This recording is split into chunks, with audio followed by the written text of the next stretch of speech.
देखी आगे ले कॉलोनी के सबसे बड़ा बेरोजगार। आप सबके का लागल बाबू सुधर गईले? अरे ना महाराज, का सवेरे सवेरे कुछ सुने पर लगड़ बड़ा लो। चुपचाप रहिले तांगुरी कल जरूरी रहेला। उना कहल जाला कि कुत्ता के पूंछ में कितनो घी लगावल जा पर उ टेढ़ के टेढ़े रहेला।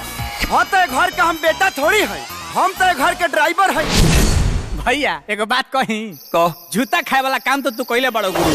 हमरा ड्यूटी के कोनो न जोड़ा बा, सब कह पे असर थोड़ा थोड़ा बा। केहू कहे लजन, केहू कहे परन, केहू कहे न हट बेबी लागेलू। बोला के कराला लगा के भेसोलीन, ए जान दे हकीली न राखेलू। जैसे माई के करेजा के टुकड़ा हुए वैसे ही बाबूजी के माथा के दर्द। तिलंगी उड़ाता रहा जी। वैसे बबुआ तारा उम्र के लड़का फाइटर प्लेन उड़ा के देश दुनिया में नाम कमाता रहा। तू तिलंगी उड़ाता रहा। बगल में जन परिवार आइल बा ना, बहुते निमन परिवार बा और उनकर बिटिया एकदम सिनेमा के हीरोइन जैसा सुंदर बिया। अब किरपारी बाबू के फेर प्यार भइल। दिल के केवाड़ी खट खटावता, बाकी खोलला पलगे नहीं आवता। केहू दिल के केवाड़ी खट खटावता। और भइल तो फिर कमाल भइल। देखा पार्टनर, दरअसल ई उम्र में सेक्स तोहरा कपार पर चढ़ गिल बा। तोहर मन तो लसपस आइए गइल बा। कैसे? दफा नंबर 302 में पढ़ले रहनी कि सांसें तेज होने लगती है।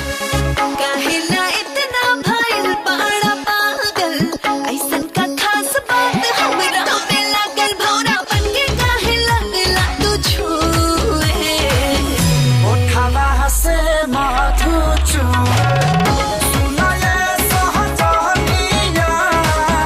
उठावा से माथू चूए। बहुत बड़ा गुंडा पल्ले बड़े तू। हमार राम नाम सत्य करी, समझा दिए अपने बाहुबली के।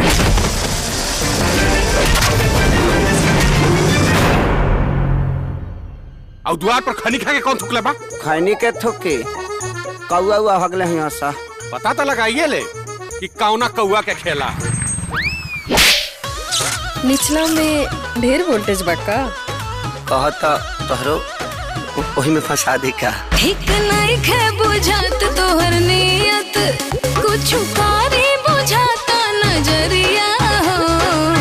पातर पातर पानो का डंटी पातरे कमरिया हो।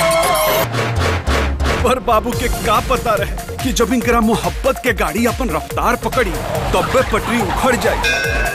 बड़ा मुश्किल से एगो पढ़ल लिखल लड़की मिलल बिया। ऐसे पहले कि उनकर मन बदले मंगनी तय कर देनी हो। राजा के मंगनी हो गइल बा। हो सके तो हमके माफ कर दिया पल्लवी। कैसे कि हम प्यार और फर्ज के बीच में फंस चुकल बन। पहले तो हम सिर्फ तोरा से प्यार करत रहले, लेकिन अब तो तोहार पूजा करे के मन करता।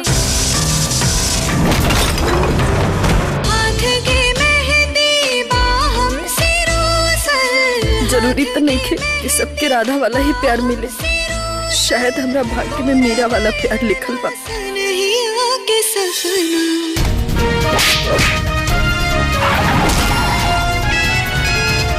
बहुत खूबसूरत लग रहे हैं आप। दुल्हन देखेगी तो फिदा हो जाएगी।